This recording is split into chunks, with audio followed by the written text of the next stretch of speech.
Praise lord. ప్రభు అయిన యేసుక్రీస్తు నామములో ప్రియులైన దేవుని బిడ్డలందరికీ కూడా నా ప్రత్యేక వందనాలు తెలియజేస్తున్నాను.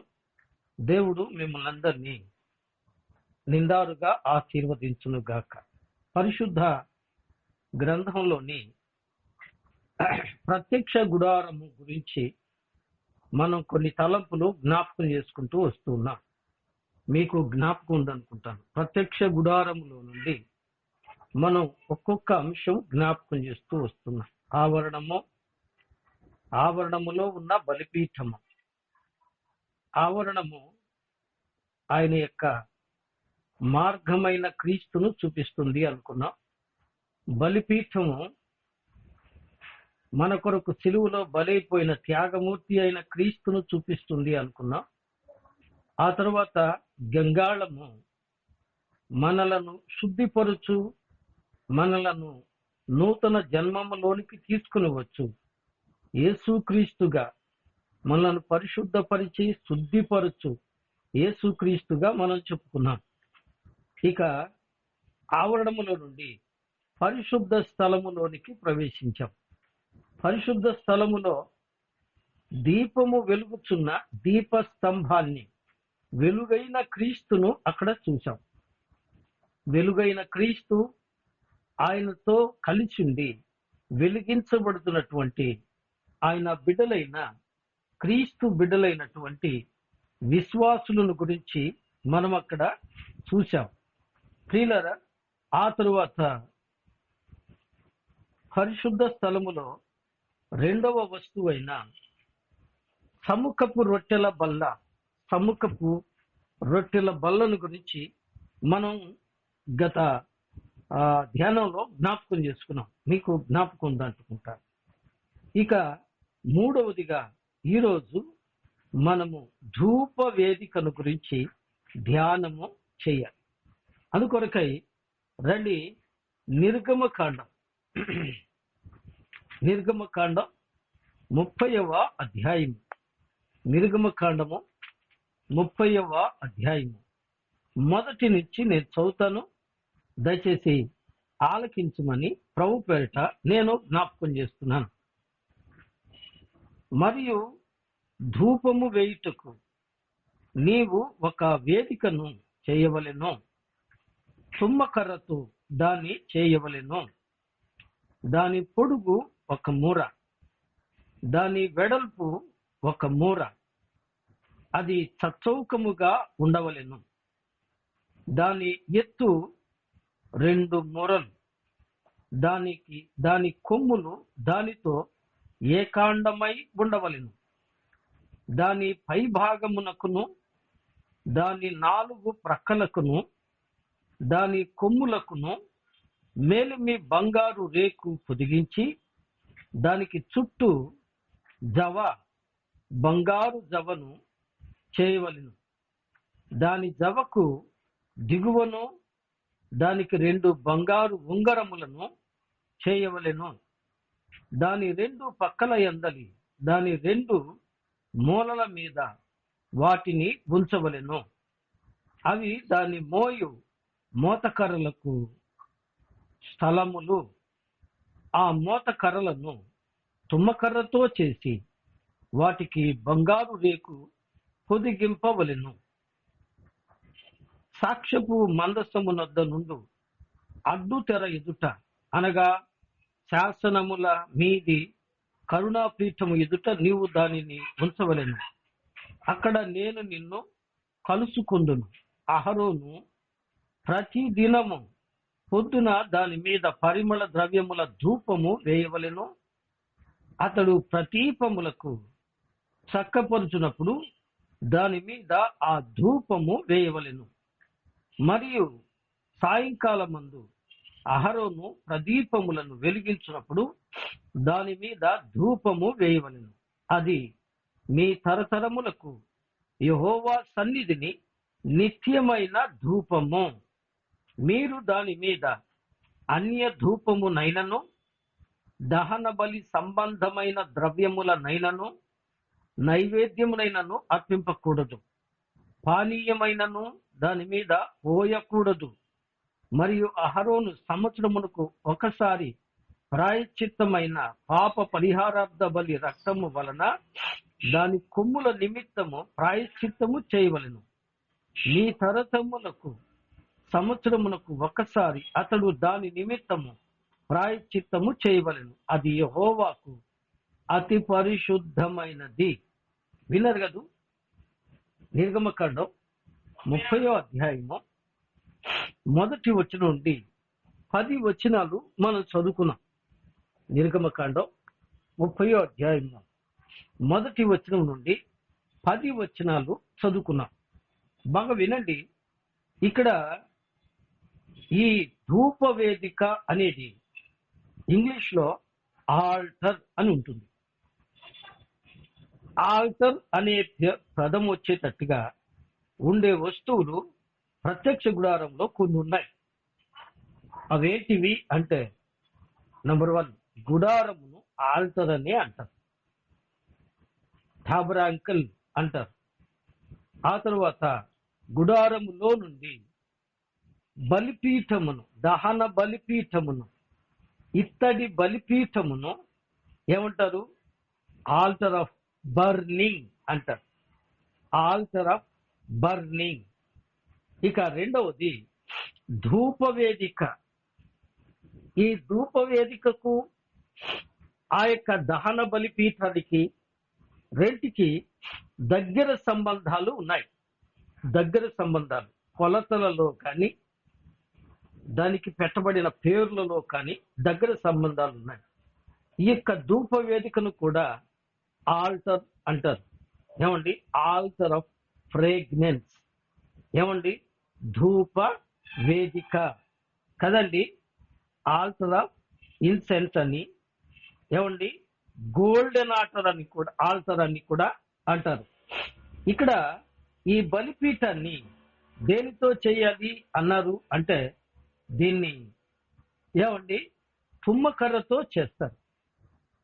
తుమ్మకర్రతో చేసి దానికి బంగారాన్ని పొదుగుతారు అని వ్రాయబడింది. ఏమండి? నీవు ధూప వేదికను తుమ్మకర్రతో దాన్ని చేయవలెను. చేసి ఏం చేయాలి? దాని మొత్తానికి బంగారు రేకు, ఏమండి, చూడండి 3వ వచనం, దాని పై భాగములను, దాని 4 పక్కలను, దాని కొమ్ములను మేలిమి బంగారు రేకులు పొదిగించి దాని చుట్టూ బంగారు జవను చేయవలను. వినరా? బలిపీఠము ఇత్తడితో చేయబడుతుంది. దాన్ని ఇత్తడి బలిపీఠము అన్నారు. ఇది బంగారు బలిపీఠము అంటారు. ఏమండి? Golden altar. ప్రకటన గ్రంథంలో కూడా బలిపీఠము అనే మాటను మనం చదువుతాం. అక్కడ పరలోకంలో ఉన్న ఆ బలిపీఠము, ఏమండి, దహన బలిపీఠము కాదు, అది ధూప వేదిక. ధూపం వేయటానికి దాంట్లో నిప్పులు ఉంటాయి, దాని మీద ధూపము వేస్తారు. పరిమళ ద్రవ్యాలతో ధూపము వేస్తారు. కాబట్టి అతి పరిశుద్ధ స్థలము యొక్క ద్వారమునొద్ద, అతి పరిశుద్ధ స్థలము యొక్క ద్వారమునొద్ద ధూప వేదిక ఉంటుంది. ఇప్పుడు మీరు అర్థం చేసుకోవాలి. మొదటి గుడారంలోనికి ప్రవేశించగానే, ఏమండి, మొదటి గుడారంలోనికి ప్రవేశించగానే ఎడమ వైపు దీప వృక్షము ఉంటుంది. కుడివైపు ప్రియులారా ఆ యొక్క సముఖపు రొట్టెల బల్ల ఉంటుంది. ఎదురుగా ధూప వేదిక ఉంటుంది. ఆ ఎదురుగా ఉండే ధూప వేదిక ఎక్కడ ఉంటుందంటే సరిగ్గా ఆ యొక్క మందసమునకు ఎదురుగా ఉండాలి. అయితే తేడా ఏంటి అంటే, ఆ మందసానికి ఈ యొక్క ధూప వేదికకు ఒకే సరళ రేఖలాగా ఎదురెదురుగా ఉంచి మధ్యలో తెర వేస్తారు. ఈ తెర ఆ గుడారమును 2 భాగాలు చేస్తుంది. ఈ 2 భాగాల్లో ధూపము, ధూపవేదిక, ఆ యొక్క దీపవృక్షము, ఆ యొక్క సముఖపు రొట్టెల బల్ల ఉన్నటువంటి పరిశుద్ధ స్థలమును, తరువాత అవతల పక్క ఉన్న ఆ యొక్క సన్నిధి లేదా సాక్ష్యపు మందసము ఉన్న భాగమును రెండిటిని వేరు చేసే తెర, ఆ తెర మధ్యలో ఉంటుంది. తెరకు యువతల భాగమున ధూపవేదిక ఉంటుంది. తెరకు అవతల భాగమున సన్నిధి అనగా ప్రియులారా ఆ యొక్క ఆల్టర్ ఉంటుంది. దాన్ని ఏమంటారు? దాన్ని ఏమంటారు అంటే ప్రియులారా ఇక్కడ చెప్పారు. ఏం చెప్పారు అంటే మందసము. 6వ వచనం, సాక్ష్యపు మందసము నొద్ద నుండు అడ్డు తెర ఎదుట. కదండి, వెనక సాక్ష్యపు మందసము ఉంటుంది అంటే అవతల, యువతల ధూపవేదిక ఉంటుంది. ఈ రెంటిని వేరు చేసేది అడ్డు తెర. ఆ అడ్డు తెరల గురించి తర్వాత మనం ధ్యానం చేసుకున్నాం. ఇక రండి, ఈ ధూపవేదిక విషయము ఏమిటి? ఇది ప్రభు అయిన యేసుక్రీస్తు దేవుని కుడిపార్శ్వమున కూర్చుని విజ్ఞాపన చేయుచున్న ప్రభువును చూపిస్తుంది. అందుకనే రండి, రోమీయులకు రాసిన పత్రిక 8వ అధ్యాయం.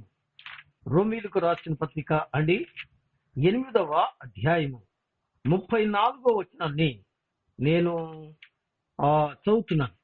8వ అధ్యాయం అండి 34వ వచనం. శిక్ష విధించువాడెవడు? చనిపోయిన క్రీస్తు యేసే, అంతేకాదు మృతులలో నుండి లేచిన వాడును దేవుని కుడిపార్శ్వమున ఉన్నవాడును మన కొరకు విజ్ఞాపనము కూడా చేయువాడును ఆయనే. వినరా? ఈ ధూపవేదిక మన కొరకు నిత్యము తండ్రి కుడిపార్శ్వమున చేరి విజ్ఞాపన చేయు మన ప్రభు అయిన యేసుక్రీస్తును చూపిస్తుంది అని మనకి ఇక్కడ అర్థమవుతుంది. రెండవది, ఈ యొక్క ధూపవేదిక, ధూపము అంటే ఈ ధూపములో 2 మాటలు ఉన్నాయి. ధూపములో 2 మాటలు ఉన్నాయి. ఒకటి ప్రార్థన. నా ప్రార్థన ధూపము వలె నీ యొద్దకు చేరునుగాక అని ఉంటుంది. రెండవది స్తోత్రము, స్తుతి ధూపము అంటాం కదండి. ఈ మాటలు మనం చదువుకుంటూ వెళ్దాం. ప్రకటన గ్రంథం 8వ అధ్యాయము 3వ వచనం. ప్రకటన గ్రంథం 8వ అధ్యాయము 3వ వచనాన్ని మనం చదువుకుందామా? 3వ వచనాన్ని మనం చదువుకుందాం. మరియు సువర్ణ ధూపార్తి చేతబట్టుకుని ఉన్న వేరొక దూత వచ్చి బలిపీఠము ఎదుట నిలువగా, సింహాసనము ఎదుట ఉన్న సువర్ణ బలిపీఠము పైన పరిశుద్ధులందరి ప్రార్థనలతో కలుపుటకై అతనికి బహు ధూప ద్రవ్యములు ఇవ్వబడెను. అప్పుడు ఆ ధూప ద్రవ్యముల పొగ పరిశుద్ధుల ప్రార్థనలతో కలిసి దూత చేతిలో నుండి పైకి లేచి దేవుని సన్నిధికి చేరెను. ఏమండి? దేవుని సన్నిధికి చేరెను. ఇక్కడ ప్రియులారా ఈ యొక్క బలిపీఠము ఏమండి? ధూప ద్రవ్యములు ఎక్కడి నుంచి తీయాలి? సువర్ణ బలిపీఠము పైన. విన్నారు కదా? సువర్ణ బలిపీఠము, దీన్ని గోల్డెన్ ఆల్టర్ అన్నారు. ఈ బలిపీఠము కదలదు, అక్కడే ఉంటుంది. ఆ సువర్ణ బలిపీఠం మీద ఏమున్నాయి? నిప్పులు ఉన్నాయి. ఆ నిప్పులను ధూపార్తిలోనికి తీసుకొని, అర్థమైందండి? ధూపార్తిలోనికి తీసుకొని ధూప ద్రవ్యములు వేసి దేవునికి ప్రార్థన చేస్తున్నారు కదండి. ప్రార్థన చేస్తున్నారు. కాబట్టి ఇక్కడ కూడా అది ప్రార్థననే చూపిస్తూ ఉంది. మరొక మాట మనం జ్ఞాపకం చేసుకున్నాం. ప్రకటన గ్రంథం 5వ అధ్యాయము. ప్రకటన గ్రంథం అండి 5వ అధ్యాయము 5వ వచనం. ఆ పెద్దలలో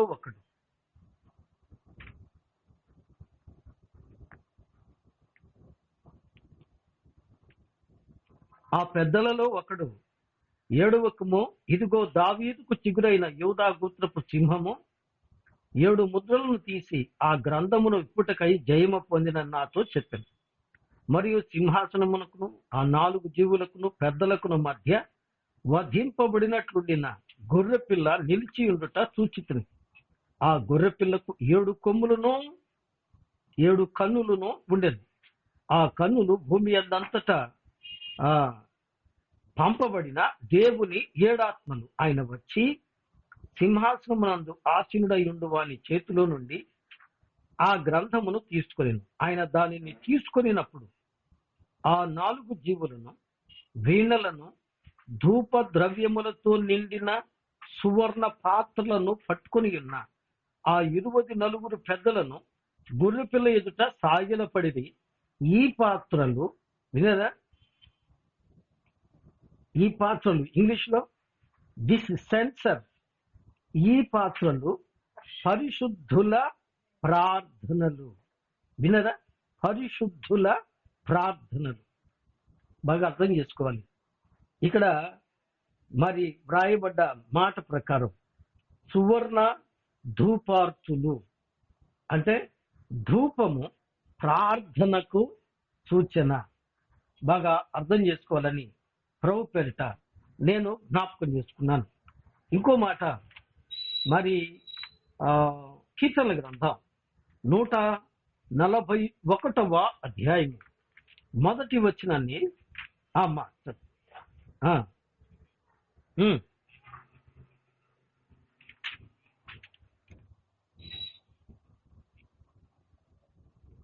రెండవ వాక్యం, నా ప్రార్థన ధూపము వలెను, నేను చేతులెత్తుట సాయంకాల నైవేద్యము వలెను, నీ దృష్టికి అంగీకారములగునుక. ఇక్కడ ప్రియుల నేను చదివినటువంటి మాటలన్నిటిలో కూడా ధూపార్చులు, సువర్ణ పాత్రలు, ధూపము అనే మాటలు మనం చూస్తాం. ఇక్కడ ఈ 3 చోట్ల కూడా మనం తక్కించుకుంటూ వెళితే 2 విషయాలు కనబడతాయి. ఒకటి ప్రార్థన, 2 స్తుతి. ప్రకటన 5వ అధ్యాయంలో 24 పెద్దలు ఆ ప్రభువును స్తుతిస్తున్నారు. 8వ అధ్యాయంలో వారు ప్రార్థనలు చేస్తున్నారు, ప్రభువును స్తుతిస్తున్నారు. ఇక్కడ ఏమంటాడు, నా ప్రార్థన ధూపము వలెనో, నేను చేతులెత్తుట సాయంకాల నైవేద్యము వలెను. 3వ మాట ఏంటంట, నైవేద్యము వలెను. ఈ ధూప వేదిక ఏం చేయబడుతుందండి, కర్రతో చేయబడుతుంది. ఏ కర్ర అది? అది తుమ్మ కర్ర అని ఇందాక చదివాం. మనం ఆ యొక్క ప్రియులర సముఖపు రొట్టెల బల్ల దగ్గర కూడా తుమ్మ కర్రను చూసాం. సముఖపు రొట్టె బల్లను కూడా తుమ్మ కర్రతో చేసి బంగారు రేకు పొదిగించినట్లుగా మనం చూసాం. అక్కడ మనం చెప్పుకున్న మాట ఇక్కడ కూడా వర్తిస్తుంది. తుమ్మకర్ర యేసుక్రీస్తు ప్రభువారి యొక్క సంపూర్ణ మానవత్వాన్ని చూపిస్తుంది. బంగారము ఆయన దైవత్వాన్ని చూపిస్తుంది. ఏమండి, అంతేకాదు ఆయన మనకు ప్రియులర ప్రధాన యాజకుడు. ఆయన మనకు ఏమైనాడండి, ప్రధాన యాజకుడు. దేవుని నామానికి స్తోత్రం. కాబట్టి ఈ కర్ర ఏమండి, ఆయన మానవత్వాన్ని, బంగారము ఆయన దైవత్వాన్ని చూపిస్తుంది. ఇక రండి, దీని ఎత్తు 2 మూరలు. దాని యొక్క కొలతలు చూశారు కదూ. నేను చదువుతాను. నిర్గమకాండం 30వ అధ్యాయము. 30వ అధ్యాయంలో కొలతలు మనం చదివినప్పుడు ప్రియులారా, ఈ కొలతలు మనకి ఏ జ్ఞాపకం చేస్తాయి అంటే, ఇత్తడి బలిపీఠము యొక్క కొలతలను మనకు జ్ఞాపకం చేస్తాయి. చూడండి 2వ వాక్యం. దాని పొడుగు 1 మూర, దాని వెడపు 1 మూర, అది తచ్చౌకముగా ఉండవలెను. దాని ఎత్తు 2 మూరలు. విన్నరా? గమనించారా? ఇక్కడ బలిపీఠము కొలతలు, ధూపవేదిక కొలతలు ఒకే విధంగా ఉంటాయి. అందుకనే వీటిని రెంటిని పర్యాయ పదాలుగా వాడతారు కదండి. బంగారు సువర్ణ బలిపీఠము ధూపవేదిక, ఇత్తడి బలిపీఠము ఇత్తడి బలిపీఠము ఆ యొక్క మరి క్రీస్తు ప్రభువారి మరణాన్ని చూపిస్తుంటే, బంగారు బలిపీఠం అనగా ధూపవేదిక ఏం చూపిస్తుందండి? యేసు ప్రభువారి యొక్క ప్రధాన యాజకత్వాన్ని చూపిస్తుంది. బలిపీఠము ఆయన త్యాగాన్ని, ఆయన మరణాన్ని, ఆయన శిలువ మరణాన్ని చూపిస్తే, ప్రియ దేవుని బిడ్డలారా, ఈ ధూపవేదిక ఆయన సన్నిధిలో తండ్రి కుడిపార్శ్వంగా చేరు మన కొరకు విజ్ఞాపన చేయు ప్రధాన యాజకుడైన ఆయన యాజకత్వాన్ని చూపిస్తూ ఉంది. బాగా అర్థం చేసుకోవాలి. మోతకర్రలు, ఉంగరములు ఇవి దేన్ని చూపిస్తున్నాయి? మనం ఇక్కడ చదివాం కదూ, దానికి ఉంగరాలు 4 ఉంగరాలు చేయాలి. ఈ ఉంగరాలకు తొడగటానికి 2 మోతకర్రలు చేయాలి. 2 మోతకర్రలు చేయాలి. ఇవి దేన్ని చూపిస్తున్నాయి అంటే, విశ్వాసులు అరణ్యం అనే ఈ లోకములో యాత్ర చేస్తూ ఉన్నప్పుడు ప్రార్థన, స్తుతి యాగములు అనే ధూపవేదికను ఎల్లప్పుడూ తమ భుజముల మీద మోయాలి అనే మాటను చూపిస్తుంది కదండి. కాబట్టి ఈ లోకల యాత్రలో మనం సాగుతూ ఉన్నప్పుడు మనం ఎల్లప్పుడూ ప్రార్థన, స్తుతి, నైవేద్యముతో సాగాలి. మన ఆత్మీయ జీవితంలో ఈ 3 చాలా ప్రధానం కదండి. ప్రార్థన లేని విశ్వాసి ప్రాణం లేని శరీరంతో సమానము అంటారు. ప్రార్థన. రెండవది, అన్ని విషయములలో ఆయనకు కృతజ్ఞతాస్తుతి చెల్లించాలి. ప్రతి విషయములో ఆయనకు కృతజ్ఞత చెల్లించుడి అని దశలోనికి రాసిన పత్రికలో మనం చదువుతాం కదా. కాబట్టి ఎల్లప్పుడూ ప్రభువుకు ప్రార్థన చేసే వారంగా ఉండాలి. ఎల్లప్పుడూ ప్రభువుకు స్తుతి చెల్లించేవారుగా, కృతజ్ఞత చెల్లించేవారుగా ఉండాలి. మూడవది, ఆయనకు నైవేద్యముగా మనము సమర్పించే వారంగా ఉండాలి. ఈ 3 విషయాలు ఈ భాగంలో మనకు అర్థమవుతాయి కదండి. ఈ ధూప వేదిక ఎల్లప్పుడూ దేవుని బిడ్డలు మోస్తూ ఉండాలి. రండి, హెబ్రీలకు రాసిన పత్రిక అండి. హెబ్రీలకు రాసిన పత్రికలో ఒక మాట మనం విందాం. 13వ అధ్యాయము, హెబ్రీలకు రాసిన పత్రిక 13వ అధ్యాయము 15వ వచనం. కాబట్టి ఆయన ద్వారా మనము దేవునికి ఎల్లప్పుడూ స్తుతియాగము చేయుదము, అనగా ఆయన నామమును ఒప్పుకొనుచు జిహ్వ ఫలము అర్పించను. ఏంటంట? దేవునికి ఎల్లప్పుడూ, at any time, every time స్తుతియాగము చేయాలి. ఆయనను నామమును ఒప్పుకోవాలి. ఆయనకు జిహ్వ ఫలము అర్పించాలి. ఎంత చక్కని మాట అండి. కాబట్టి విశ్వాసి ఎల్లప్పుడూ ప్రార్థన చేయాలి. మనం ఇందాక చదివాము 141వ కీర్తన 2వ వాక్యంలో. నా ప్రార్థన ధూపము వలె నీ యొద్దకు చేరును గాక కదండి. నేను చేతులెత్తుట సాయంకాల నైవేద్యము వలె కదండి. ఇంకో మాట 50వ కీర్తన 14వ వచనాన్ని చదువుకుందాం. 50వ కీర్తన అండి, 14వ వచనం. 50వ కీర్తన చదమ్మా. దేవునికి స్తుతియాగము చేయము,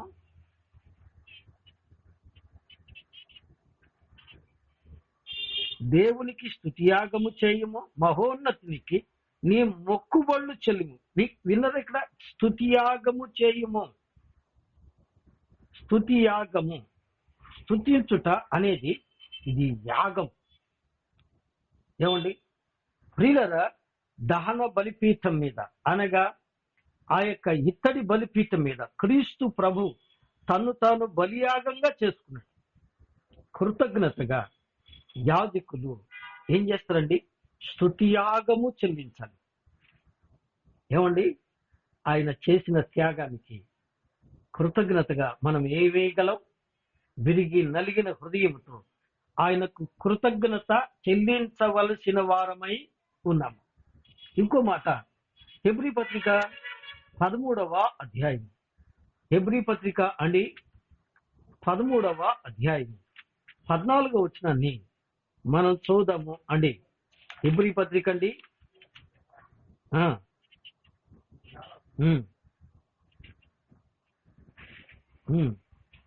16వ వాక్యం. ఉపకార ధర్మము చేయ మరచిపోకుడి, అట్టి యాగములు దేవునికి ఇష్టమని. విన్నరా? ఉపకార ధర్మము అనేది ఏంటంట? యాగము. ఉపకార ధర్మము, ద సర్వీస్. ఏమండి? Lord service.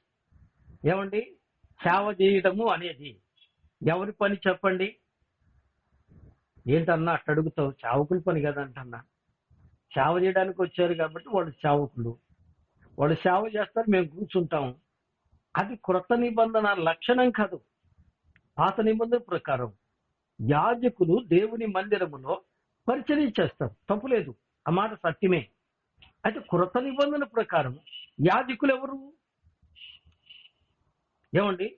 మీరు చీకటిలో నుండి ఆశ్చర్యకరమైన తన వెలుగులోనికి మిమ్మును పిలిచిన వాడి గుణాతిశయములను ప్రచురము చేయి నిమిత్తము ఏర్పరచబడిన వంశమును, రాజులైన యాజక సమూహము, దేవుని సొత్తైన ప్రజలునై ఉన్నారు. విన్నరా? ప్రకటన మొదటి అధ్యాయం 6వ వచనం కూడా అదే చెప్తుంది. పేతురు రాసిన మొదటి పత్రిక 2వ అధ్యాయం 9వ వచనము, ప్రకటన గ్రంథం 1వ అధ్యాయము 6వ వచనం. ఇవి రెండు కూడా ఏం చెప్తాయి? ఆయన తన రక్తము ద్వారా మనలను విడిపించి చీకటిలో నుండి వెలుగులోనికి నడిపించి రాజులైన యాజక సమూహంగా చేశారు. క్రొత్త నిబంధన ప్రకారం క్రీస్తును నమ్మి బాప్తిసం పొంది రక్షించబడిన ప్రతి ఒక్కరూ ఎవరు చెప్పండి?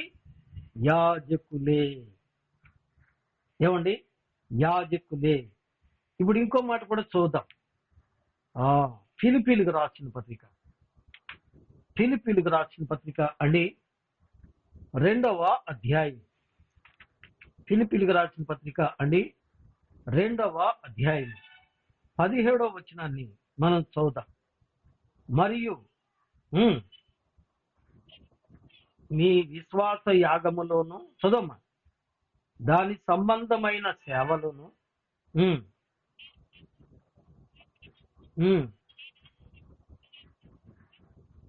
వినరా? విశ్వాసయాగము అనే మాట ఇక్కడ వాడాడు. వినరా?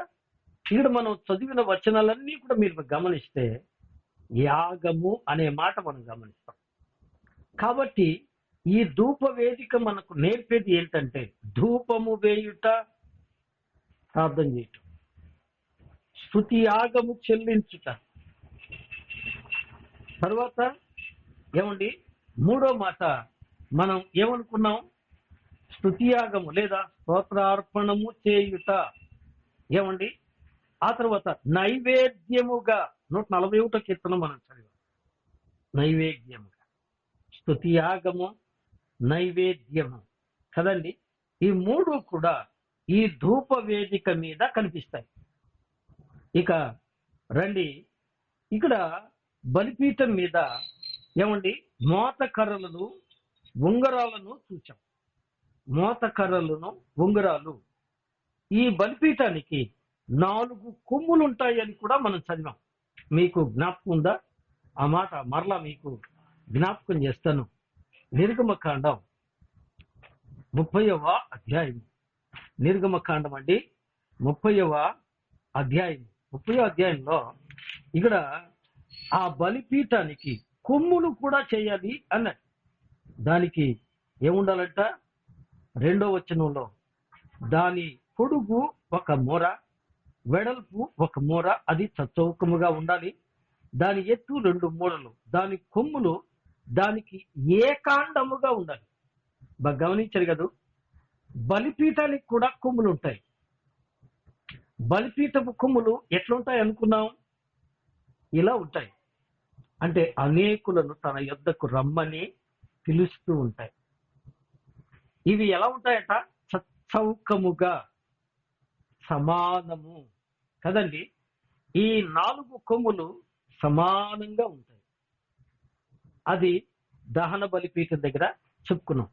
మరి ఇక్కడ ఈ కొమ్ములు దేని చూపిస్తాయి అంటే ద్వితీయోపదేశకాండము 33వ అధ్యాయము 17వ వచనం మనం చూస్తే ఏమండి అక్కడ రాయబడ్డ మాట ఏంటంటే కొమ్ములు బలమునకు సూచన. చదవమ్మా 33.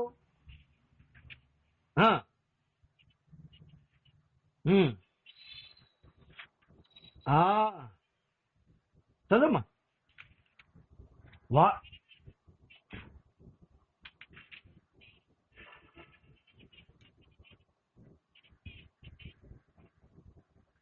కొమ్ములు దేనికి సూచన అండి? బలానికి సూచన. వృషభమునకు మొదట పుట్టిన దానికి ఘనత కలుగును, అతని కొమ్ములు గురుపోతు కొమ్ములు. ఏమండి ఇంకో మాట కూడా చూద్దాం. గురుపోతు కొమ్ములు. కీర్తన గ్రంథం అండి 75వ కీర్తన.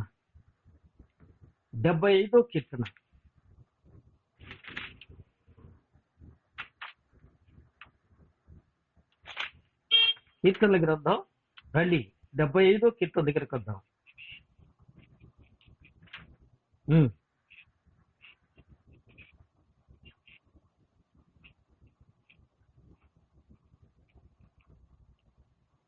పదో వచనం. భక్తిహీనుల కొమ్ములన్నిటినీ విరగొట్టెదను. వినరా? ఇక్కడ కొమ్ము అనే మాట ఏమండి భక్తిహీనుల బలాన్ని ఆయన విరగొట్టేస్తారు, నీతిమంతులను ఇంకా బలపరుస్తారు. కొమ్ము బలం కదండి. గురుపోతుకు ఏముంటాయి? కొమ్ములు ఉంటాయి. అది యుద్ధం దేనితో చేస్తుంది? కొమ్ములతోనే చేస్తుంది. అంటే దాని ఆయుధం అదే, దాని బలము అదే. సో కాబట్టి ఇక్కడ కొమ్ము బలానికి సూచన. ఏం చేస్తాడట? భక్తిహీనుల కొమ్ములు విరగదీస్తాట, వారి బలాన్ని ఓడించి వేస్తాడు. అయితే ప్రియులరా, దేవుని బిడ్డల యొక్క ఆ కొమ్ములను ఆయన ఇంకా బలపరుస్తాడట. ఏమండి ఇంకా బలపరిచే దేవుడు. ఏమండి బలపరిచే దేవుడు. కొమ్ములు బలానికి సూచన. ఇక మనము 5వదిగా ధూపవేదిక ప్రధాన యాజకుడైన యేసుక్రీస్తు ప్రభువారినే చూపిస్తుంది అని మనం చెప్పుకున్నాం కదూ. ఇప్పుడు రండి హెబ్రీయులకు రాసిన పత్రిక 10వ అధ్యాయం కదూ. హెబ్రీయులకు రాసిన పత్రిక 10వ అధ్యాయంలో ప్రభు మనకు అక్కడ కనిపిస్తారు. చూడండి 10వ అధ్యాయంలో ప్రభు మనకు అక్కడ కనిపిస్తున్నారు. ఎలా కనిపిస్తున్నారు? మన ప్రధాన యాజకుడు, మనకు సరిపోయిన వాడు కదండి. మన ప్రధాన యాజకుడు మనకు సరిపోయిన వాడు. ఎక్కడుందన్నమాట చూడండి. హెబ్రీయులకు రాసిన పత్రిక చదవమ్మా.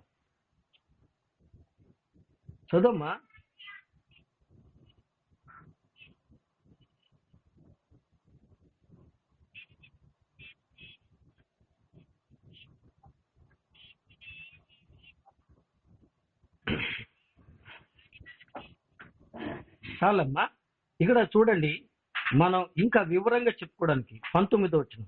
సహోదరులారా, యేసు మన కొరకు ప్రతిష్ఠించిన మార్గమున అనగా నూతనమైనదియు జీవము గలదియు ఆయన శరీరము అను తెర ద్వారా ఏర్పరచబడినది అయిన మార్గమున ఆయన రక్తం వలన పరిశుద్ధ స్థలమునందు ప్రవేశించటకు మనకు ధైర్యము కలిగి ఉన్నది. దేవుని ఇంటి పైన మనకు గొప్ప ప్రధాన యాజకుడు ఉన్నాడు గనుక. వినరా? ఏమండి మన ప్రధాన యాజకుడు మనకు సరిపోయినవాడు. ఎవరైనా మన ప్రభు అయిన చదువు అన్న.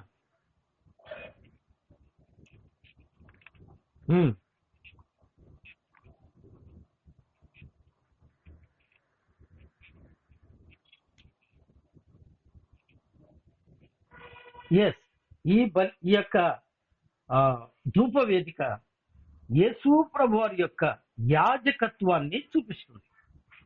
ఏమండి? యాజకత్వాన్ని చూపిస్తుంది. ఆయన మన కొరకు యాజకుడు, ప్రధాన యాజకుడు. అలాగే మనలను కూడా యాజకులుగా చేశారు. ఇటు యాజకులు ఏం చేయాలి? యాజకత్వము చేయాలి. యాజకుడు చేసే పని ఏమిటి? యాజకత్వము. ఏమిటి యాజకత్వము? మనం ఇక్కడ చూసాం నిర్గమకాండం 30వ అధ్యాయంలో. ఏమండి? అహరోను ప్రతిదినము పొద్దున దాని మీద పరిమళ ద్రవ్య ధూపము వేయాలి. అలాగే 8వ వచనం, సాయంకాలం మందు అహరోను ప్రదీప్ వెలిగించినప్పుడు దాని మీద ధూపము వేయాలి. At the morning and evening. అర్థమైందా? ఉదయము సాయంత్రము. ఏమండి? ఈ దినాల్లో శనివారం విజ్ఞాపనకు రమ్మంటని కష్టంగా ఉంది కదండి. కానీ యాజకుడట ఉదయము ధూపం వేయాలి, సాయంత్రము ధూపం వేయాలి. బాగా అర్థం చేసుకోవాలి. ఉదయం ధూపం వేయాలి, సాయంత్రము ధూపం వేయాలి. ఉదయకాల ప్రార్థన, సాయంకాల ప్రార్థన. యాజకులు ప్రతిదినం ఎలా చేస్తారు అండి అంటే, ఏమండి? ఉదయకాల ప్రార్థన అంటే ధూపం వేస్తారు, సాయంకాల ధూపము వేస్తారు. రండి, లేవీ కాండంలో మనకు చెప్పబడిన మాటల ప్రకారం మనము ప్రతిదినము ధూపం వేయాలి. ప్రతిదినము నిర్గమకాండంలో మనకు చెప్పినట్లు ప్రతిదినము పొద్దున, ప్రతిదినము సాయంకాలము ధూపం వేయాలి. ఇది యెహోవా సన్నిధిని నిత్యమైన ధూపము. ఇది పరిశుద్ధులకు దేవుడు అప్పగించిన కట్టడ. కాబట్టి ప్రియులరా, ఈ ధూప వేదిక కదలదు, నిత్యము అక్కడే ఉంటుంది. అయితే ఆ మందిరం అంతటికి ఏమండి? ధూప వేదిక దగ్గర ఉన్న నిప్పులను తీసుకొని యాజకులు ధూపార్తలను వాడతారు. వాటిని ఏమంటారండి? సెన్సర్స్ అంటారు. ఏమండి? ధూపార్తులు. ఈ ధూపార్తులను తీసుకుని ఏమండి దానిలో నిప్పులు పోసి ఎక్కడి నుంచి తీస్తారు? ఈ ధూప వేదిక మీద నుంచి తీస్తారు. ఆ ధూప వేదిక మీద తీసిన నిప్పులను తీసుకుని వాటి మీద సుగంధ ద్రవ్యములను వేసి, ఈ సుగంధ ద్రవ్యాల గురించి ఇదివరకు మనం చెప్పుకున్నాం. మీకు గుర్తుందా? ఇదివరకు మనం చెప్పుకున్నాం. ఏమిటవి అంటే ప్రియులరా, వాటి గురించి మనం చాలా చెప్పుకున్నాం కదా. ఆ పరిమళ ద్రవ్యములు ఏమిటవి? ఏమండి? ఇదే అధ్యాయంలో 30వ అధ్యాయంలో ఉన్నాయి.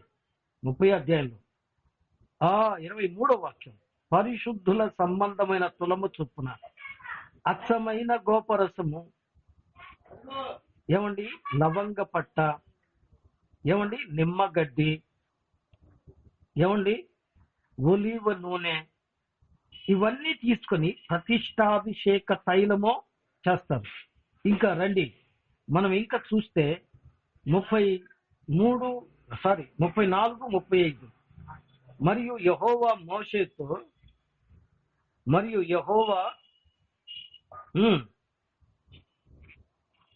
జటామాంసి, గోపీ చందనము, గంధపు చెక్క,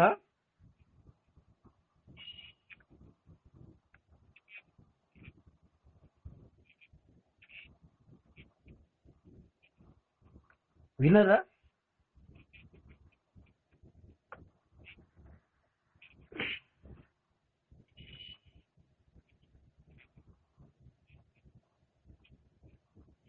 స్వచ్ఛమైన సుగంధ ధూప సంభారము 35 ఆఖర్లైంది. కాబట్టి ఇక్కడ జటామాంసి, గోపీ చందనము, గంధపు చెక్క, ఇవి 3 కూడా పరిమళ ద్రవ్యముల యొక్క ప్రాముఖ్యం. తర్వాత అండి స్వచ్ఛమైన సాంబ్రాణి. ఈ చెక్కలన్నిటిని గురించి మనం ఇదివరకు చెప్పుకున్నాం. ఏమండి, జటామాంసి అనేది ఒక చెట్టు నుండి తీయబడే రసము, తైలము అనుకున్నాం. గోపి చందనము, గంధపు చెక్క.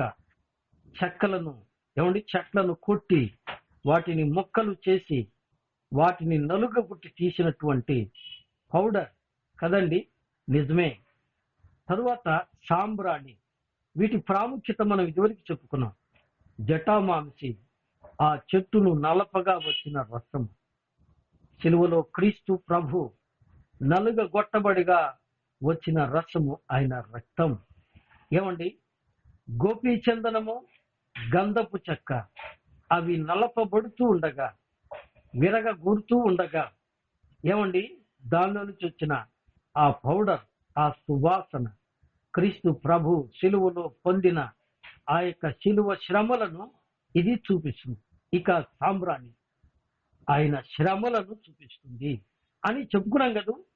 కాబట్టి ప్రభు చిత్తాన్ని నెరవేర్చడానికి యేసు ప్రభు వారు ఎలాగైతే శ్రమపడి, వేదన పడి, శిలువలో శ్రమను అనుభవించి తన ప్రాణాన్ని ధారపోసి తను తాను బలియాగము చేసుకుని, ఎఫెసీ పత్రిక 5వ అధ్యాయం 2వ వచనం ప్రకారం మనలను పరిమళ వాసనగా చేయడానికి తన ప్రాణాన్ని ధారపోసినట్లు విశ్వాసి కూడా ప్రభువుకు పరిమళ వాసనగా బ్రతకాలి. ఈ పరిమళ వాసన పరిశుద్ధ జీవితం.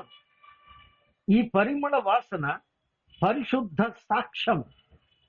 ఈ పరిమళ వాసన ఒకసారి మనం జ్ఞాపకం చేసుకున్నాం. ఫిలిప్పీ పత్రికలో 4వ అధ్యాయంలో 18వ వచనంలో అది ఏంటంట? స్తుతి ధూపం, పరిమళ ధూపం, ఆ యొక్క సజీవ యాగం ఏంటిదట? ఆఫరింగ్. అవునండి. అలాగైతే మన ఆరాధన దేవునికి ఎలా ఉండాలి? సువాసన భరితముగా ఉండాలి అనే సత్యము మనకి ఇక్కడ అర్థమవుతుంది. అలాగైతే ప్రియ దేవుని బిడ్డలారా, మనము ధూపము వేయుట దేవునికి ఇష్టానుసారంగా ఉండాలి. ఇష్టానుసారంగా ఉండాలి. యేసుక్రీస్తు ప్రభువారి యొక్క త్యాగాన్ని జ్ఞాపకం చేసుకుంటాం. అలాగైతే ఇక్కడ ఇంకొక మాట కూడా మనం చదివాం. నిర్గమకాండం 30వ అధ్యాయంలో దాని మీద మీరు అన్య ధూపమును వేయరాదు. చూడండి 9వ వచనం. నిర్గమకాండం 30వ అధ్యాయము 9వ వచనం. మీరు దాని మీద అన్య ధూపమునైనను దహన బలి సంబంధమైన ద్రవ్యమునైనను నైవేద్యమునైనను అర్పింపకూడదు. పానీయమైనను దాని మీద పోయకూడదు. మరియు అహరోను సంవత్సరమునకు ఒకసారి ప్రాయశ్చిత్తము చేయాలి. విన్నరా?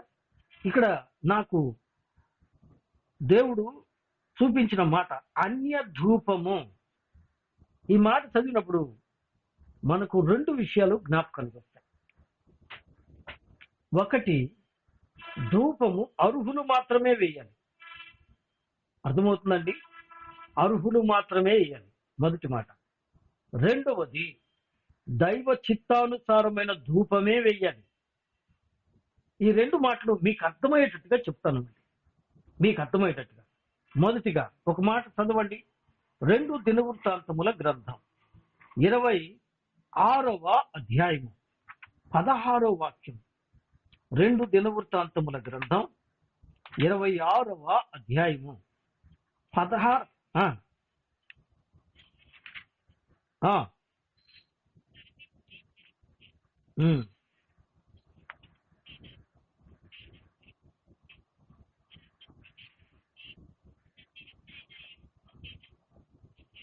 చాలమ్మా, ఈ భాగం మీరు చదువుకోండి, ఎందుకంటే సమయం వృధా అవుతుంది. 16, 17, 18 వచనాల వరకు చదువుకోండి. ఇక్కడ ఒక వ్యక్తి ఉన్నాడు. ఆయన ఎవరండి? రాజు.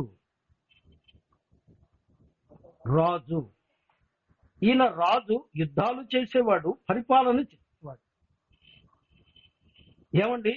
ఈ రాజు ఏం చేస్తున్నాడు? తాను స్థిరపడిన తరువాత హృదయమందు గర్వించి నాకు తిరుగులేదనుకొని ధూపవేదిక దగ్గరకు వచ్చాడు. వచ్చి ఏం చేస్తున్నాడు? తనే ధూపం వేస్తున్నాడు. ఏమండి 18వ వచనం, 18వ వచనం చూడండి. 18వ వచనం, వారు రాజైన ఉజ్జియాను ఎదిరించి, ఉజ్జియా, యెహోవాకు ధూపము వేయుటకై ప్రతిష్ఠించబడిన అహరోను సంతతి వారైన యాజకుల పనే కానీ నీ పని కాదు. అర్థమైందండి? దానికి అర్హత కావాలి. There is a qualification. ఏమిటో క్వాలిఫికేషన్? వారు లేవీయులై ఉండాలి, వారు యాజకులై ఉండాలి. ఈ రెండు మాటల గురించి కొద్దిగా చెప్పి నేను ముందుకు వెళ్తాను. వారు లేవీయులై ఉండాలి. లేవి అనగా హత్తుకొనుట, జతపరచబడిన. వినరా? రెండు మాటలు వస్తాయి. మొదటి మాట జతపరచబడిన వాడు, రెండవది హత్తుకొనిన వాడు. ఏం జతపరచబడ్డాడు? దేవునితో సమాధాన పడ్డవాడు కదండి. ఆయన మన సమాధానమై ఉండి మీకును మాకును కలిగిన ఏమండి ఆ ద్వేషమును, విధిరూపకమైన ఆ పాపమును తీసివేసెను అని తోచు. అలాగైతే పాపము కడిగివేయబడి క్రీస్తు ప్రభు రక్తములో పరిశుద్ధపరచబడి దేవునితో సమాధానపడి మరుమనసు పొంది పాప క్షమాపణ పొందిన వారై ఉండాలి. ఆయన నీతిమంతుల ప్రార్థన ఆలకించును, ఆయన నీతిమంతుల ప్రార్థన అంగీకరించును, పాపుల ప్రార్థన ఆలకించడు. అర్థమైందండి? నీలో ఏదైనా పాపం దాచిపెట్టుకొని నీవు పాపంలో జీవిస్తూ నువ్వు చేసే ప్రార్థన వ్యర్థము, ప్రభు ఆలకించడు. ఈ సత్యాన్ని గమనించు. రెండవది ఏమండి? హత్తుకొనుట. హత్తుకొనుట అంటే దేవునిని హత్తుకోవాలి, ప్రభు పరిచర్యను హత్తుకోవాలి, ప్రభువును హత్తుకొని జీవించే కుటుంబమై ఉండాలి. అట్టివారి ప్రార్థన దేవుడు ఆలకిస్తాడు. కానీ ఉజ్జియా ఏం చేస్తున్నాడండి? నాకేం తిరుగులేదు, నేను రాజును, వీళ్ళందరూ నా వల్ల బ్రతుకుతున్నారు, నేను ఏం చేస్తే మాత్రం వీళ్ళు నన్నేం చేస్తారని ఒక గర్వం, అతిశయం దేవుని యొద్ద అలా పనికిరా. తాను తగ్గించుకున్నవాడు హెచ్చింపబడును. యెహోవా సన్నిధిని భయభక్తులతో వణుకుచున్న వానిని యెహోవా దృష్టించుచున్నాడు. దేవునికి భయపడుతున్నావా? దేవునికి లోబడుతున్నావా? దేవునికి విధేయుడు అయ్యవా? బాబు అమ్మా ఆలోచించాలని ప్రభు పేరట నేను జ్ఞాపకం చేస్తాను. మొదటిది అర్హత కలిగి ధూపం వేయాలి. రెండో మాట రండి, లేవియ కాండం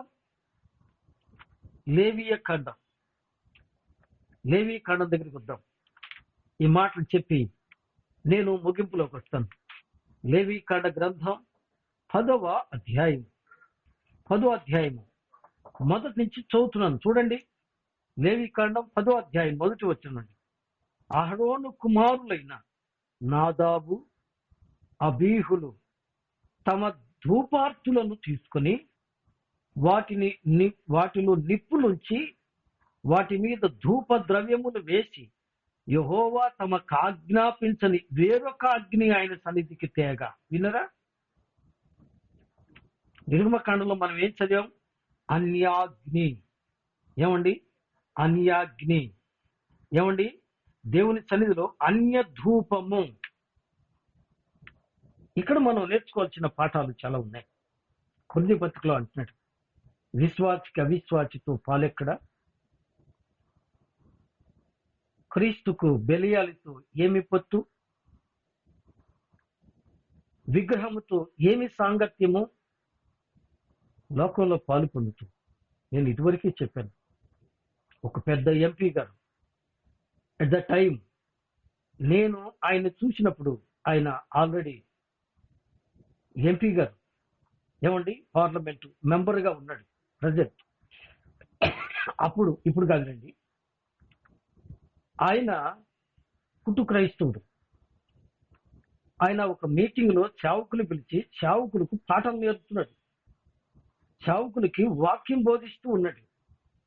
ఇవన్నీ నేను పుట్టుకతో చేస్తాను, నా ఇంటి నిండా ఇదే, నేను మీకంటే గొప్ప క్రైస్తవుణ్ణి కాబట్టి నేను చెప్పిన వాళ్ళకు ఓటేయండి అని బోధ చేస్తున్నాడు అక్కడ. కానీ ఆయన యొద్ద బహు దుర్వాసన పాప జీవితముతో, దుర్వాసన జీవితముతో పాపాన్ని చేస్తూ కూడా ప్రార్థన చేస్తున్నావా, పాటలు పాడుతున్నావా, వాక్యం బోధిస్తున్నావా, బలలో పాల్పొంటున్నావా? నీ పాపం నిన్ను చినివేస్తుంది. జాగ్రత్త. ఏం జరిగింది ఇక్కడ? వారు యెహోవా తమకు ఆజ్ఞాపించని వేరొక అగ్నిని ఆయన సన్నిధికి తేగ, యెహోవా సన్నిధి నుండి అగ్ని బయలుదేరి వారిని కాల్చివేశారు. వారు యెహోవా సన్నిధిని మృతి పొందితిరి. కొన్ని పత్రికలో మనం చదువుతాం. నేను ఆ వచనాలు చెప్పడం లేదు, ఎందుకంటే మీకు అందరికీ కొట్టిన పిండే అవి. కాబట్టి ఎవడు అయోగ్యముగా తిన్నా ఆ పాత్రలోని త్రాగున వాడు శిక్షా విధికే త్రాగుచున్నాడు. అందుకే మీలో కొందరు రోగులను, బలహీనులను చాలా మంది నిద్రించుతున్నారు అని వాక్యం కదా. అయోగ్యముగా, అర్హత లేకుండా దేవునికి అయిష్టమైన కార్యాలు చేస్తూ కూడా దైవ కార్యాల్లో పాల్గొంటున్నావా? జాగ్రత్త. ఈ ధూప వేదిక మనకు నేర్పే గొప్ప ఆత్మీయ పాఠాలను మనం తెలుసుకోవాలి. అర్థమైందండి? కాబట్టి దేవుడు ఆజ్ఞాపించని అన్య ధూపమును వేయవద్దు అని దేవుడు చెప్పాడు. వేసిన వారు ఏమయ్యారు?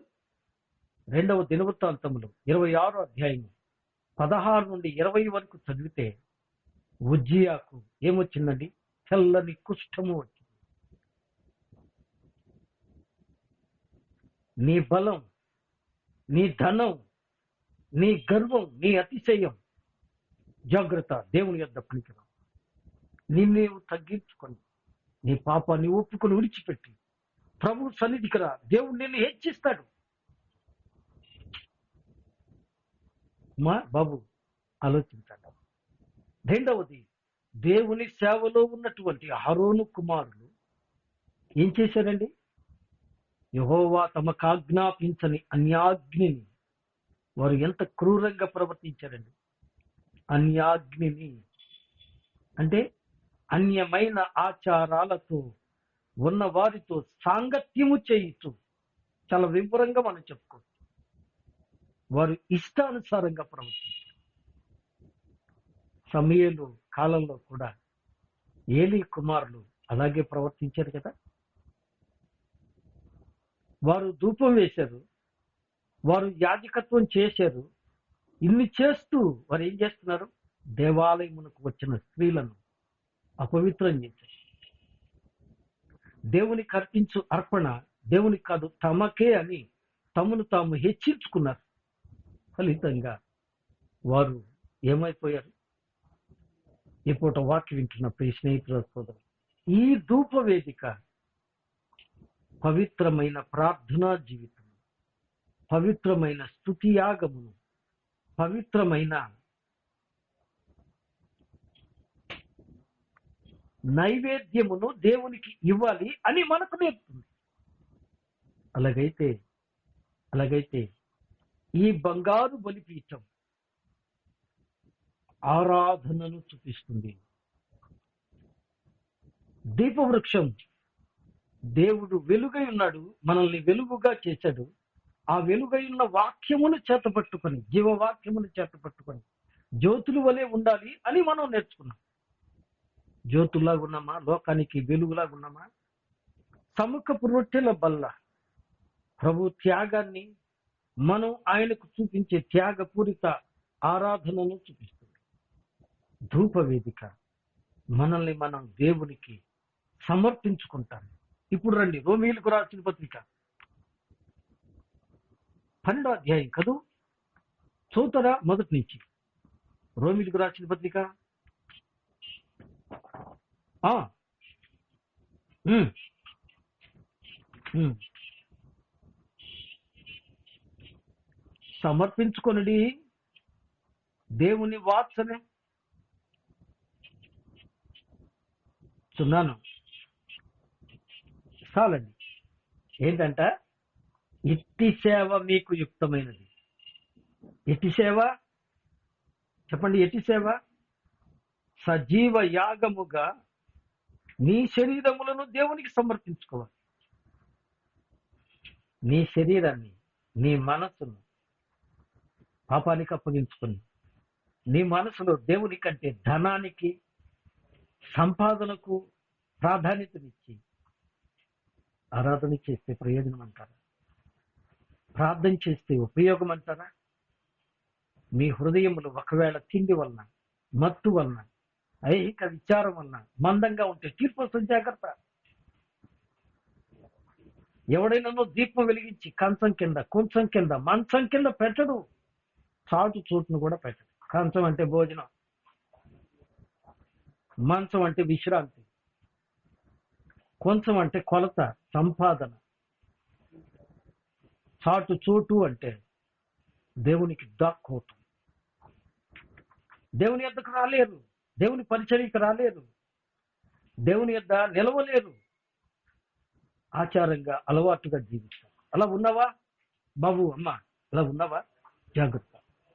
నీ జీవితాన్ని సరిదిద్దుకోమని ప్రభు పేరిట నేను మనవి చేస్తాను. ఇప్పుడు 2వ వచనం, 12వ అధ్యాయము, రోమాపత్రిక 2వ అధ్యాయం. మీరు ఈ లోక మర్యాదను అనుసరింపక ఉత్తమమును, అనుకూలమును, సంపూర్ణమైన దేవుని చిత్తం మీద పరీక్షించి తెలుసుకున్నట్టు మీ మనసు మారి నూతన మొగటు వలన రూపాంతరము పొందుడి. వినరా? రూపాంతరం. ఈ పూట వాక్యం ఇచ్చిన స్నేహితుడా, మనం దేవుని కొరకు ప్రియులరా రూపాంతరం పొందిన వారుగా, మారు మనసు పొందిన వారుగా, దేవునికి ఇష్టమైన జీవితం కలిగిన వారుగా జీవించకపోతే దేవుని శిక్ష మన మధ్యకు వస్తుంది. ఇక ముందుకు వెళదాం. ఈ ధూపవేదికకు సాక్ష్యపు మందసానికి మధ్యలో ఏముందనుకున్నాం? ఏమండి? అడ్డు తెర ఉంది. ఈ తెర ఏమండి? ఈ తెర 40, ఈ తెరట 40 మూరల పొడగట, 40 మూరల పొడవు, 20 మూరల వెడల్పు ఉందట. ఇది మరి ఈ యొక్క తెర దేన్ని చూపిస్తుంది? ఏమండి? దేన్ని చూపిస్తుంది? మనం ఇందాక చదివాం, హెబ్రీ పత్రిక 9వ అధ్యాయము 8వ వచనాన్ని చూద్దాం. 9వ అధ్యాయము 8వ వచనం, హెబ్రీ పత్రిక 9వ అధ్యాయము 8వ వచనం. దీనిని బట్టి ఆ మొదటి గుడారము ఇంకా నిలిచి ఉండగా అతి పరిశుద్ధ స్థలములో ప్రవేశించు మార్గమున, నేను చదువుతానమ్మా, నేను చదువుతాను. దీనిని బట్టి ఆ మొదటి గుడారం ఇంకా నిలుచుతుండగా అతి పరిశుద్ధ స్థలములో ప్రవేశించు మార్గము బయలుపరచబడలేదని పరిశుద్ధాత్మ తెలియజేస్తున్నాడు. ఏమండి? అయితే ఈ తెర ఏం చెప్పండి? ప్రభు అయిన యేసు దేహము. ఈ తెర ఏం చేయబడింది? అతి పరిశుద్ధ స్థలానికి, పరిశుద్ధ స్థలానికి మధ్యలో ఉన్న తెర. ఈ తెర అతి పరిశుద్ధ స్థలాన్ని వేరుపరుస్తుంది అనుకున్నాం. ఈ వేరుపరుస్తున్న ఈ తెర దాటి సంవత్సరానికి ఒకసారి ప్రధాన యాజకుడు మాత్రమే వెళ్ళాలి. మధ్యలో అతను కూడా వెళ్ళటానికి లేదు. సంవత్సరానికి ఒకసారి వెళ్ళేటప్పుడు ఆ ధూప వేదిక మీద నిప్పులు, ధూపార్తిలు ఆ పాత్రలో వేసుకుని ధూపం వేస్తూ లోపలికి వెళ్ళాలి. వినరా? అలాగైతే మనము నేడు ధైర్యముగా కృపాసనం దగ్గరికి వెళ్తున్నాం. విన్నరా? ధైర్యంగా కృపాసనం దగ్గరికి వెళ్తున్నాం. ఎలా వెళ్తున్నాం? ఏమండి? ఆయన శరీరమును తెర చీల్చబడుట ద్వారా కదండి. ఎఫెసీయులకు రాసిన పత్రిక 2వ అధ్యాయం ఈ మాట చదువుకొని మనం ముగించుకుందామండి. ఎఫెసీయులకు రాసిన పత్రిక 2వ అధ్యాయము 14 వచనం అనుకుంటా. ఆయన మన సమాధానమై ఉండి మీకును మాకును ఉండిన ద్వేషము అనగా విధిరూపకమైన ఆజ్ఞలు గల ధర్మశాస్త్రము తన శరీరమందు కొట్టివేడ్చట మధ్య గోడను పడగొట్టి ఏం చేశాడండి? ఆ మధ్య గోడను ఏమండి ఆయన సిలువలో వేలాడి కేక వేసి మరణించినప్పుడు దేవాలయపు తెర పైనుండి కిందికి 2గా చీలిపోయింది. కనుక మనము ధైర్యముగా కృపాసనము దగ్గరికి చేరగలుగుతాం. ధైర్యంగా ఎబ్రీ పత్రికలో ఉంది. కాబట్టి నా మాటలు ముగిస్తాను, వినండి. ఈ తెర యేసు ప్రభువారు సిలువలో పొందిన శ్రమలను బట్టి, ఆయన మరణాన్ని బట్టి, ఆయన శరీరము ఎలాగైతే చీలలతో గుచ్చబడి చీల్చబడిందో ఆ తెర చినిగిపోయింది. ఇప్పుడు ప్రధాన యాజకుడు మాత్రమే కాదు, యాజకులమైన మనమందరము అనుదినము తండ్రి, దేవా, ప్రభువా అని ప్రతిదినము ఆయన సన్నిధికి వెళ్ళి అబ్బా తండ్రి అని మొరపెట్టే భాగ్యం మనకు కదండి. కాబట్టి ఈ ప్రత్యక్ష గుడారంలోని ఈ వస్తువులన్నీ కూడా క్రీస్తు ప్రభువారి యొక్క త్యాగాన్ని చూపిస్తుంది. అదే విధంగా ఆ క్రీస్తు ప్రభువారికి తగిన విధంగా ఆయన బిడ్డలముగా, ఆయనకు తగిన వారముగా, సరిపోయిన వారంగా మనం కూడా జీవించాలి అని తెలియదు. ఆయన మన ప్రధాన యాజకుడు. ఏమండి, ఆయన మన ప్రధాన యాజకుడు. చివరిగా పేతురు రాసిన మొదటి పత్రిక 2వ అధ్యాయము 5వ వాక్యం చదవండి.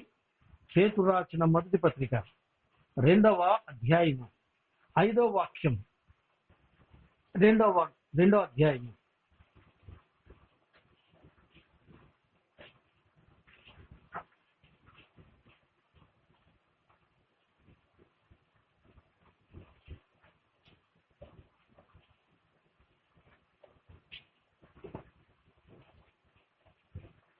యేసుక్రీస్తు ద్వారా దేవునికి అనుకూలమగు ఆత్మ సంబంధమైన బలులు అర్పించుటకు పరిశుద్ధ యాజకులుగా ఉండుటకు మీరును సజీవమైన రాళ్ల వలె ఉండి ఆత్మ సంబంధమైన మందిరముగా కట్టబడుతుంది. వినరా ఎలా ఉన్నారు? దేవునికి అనుకూలమైన ఆత్మ సంబంధమైన బలులు అర్పించుటకు మనం ఎలా ఉన్నాం? సజీవమైన రాళ్ల వలె ఉన్నాం. ఎలా ఉన్నామో? పరిశుద్ధ యాజకులుగా ఉన్నాము. ఈ మాట జ్ఞాపకం చేస్తున్నాం. మనము కూడా ఆ పరిశుద్ధ ధూప వేదిక ఎలా పరిశుద్ధంగా ఉంది, మన హృదయం కూడా క్రీస్తు ప్రభువారికి పరిశుద్ధ ధూప వేదికగా చేసుకుని నిత్యము ధూప వేదికగా ఆయనకు ఏమండి ధూపము వేసే వారంగా ఉంటుంది.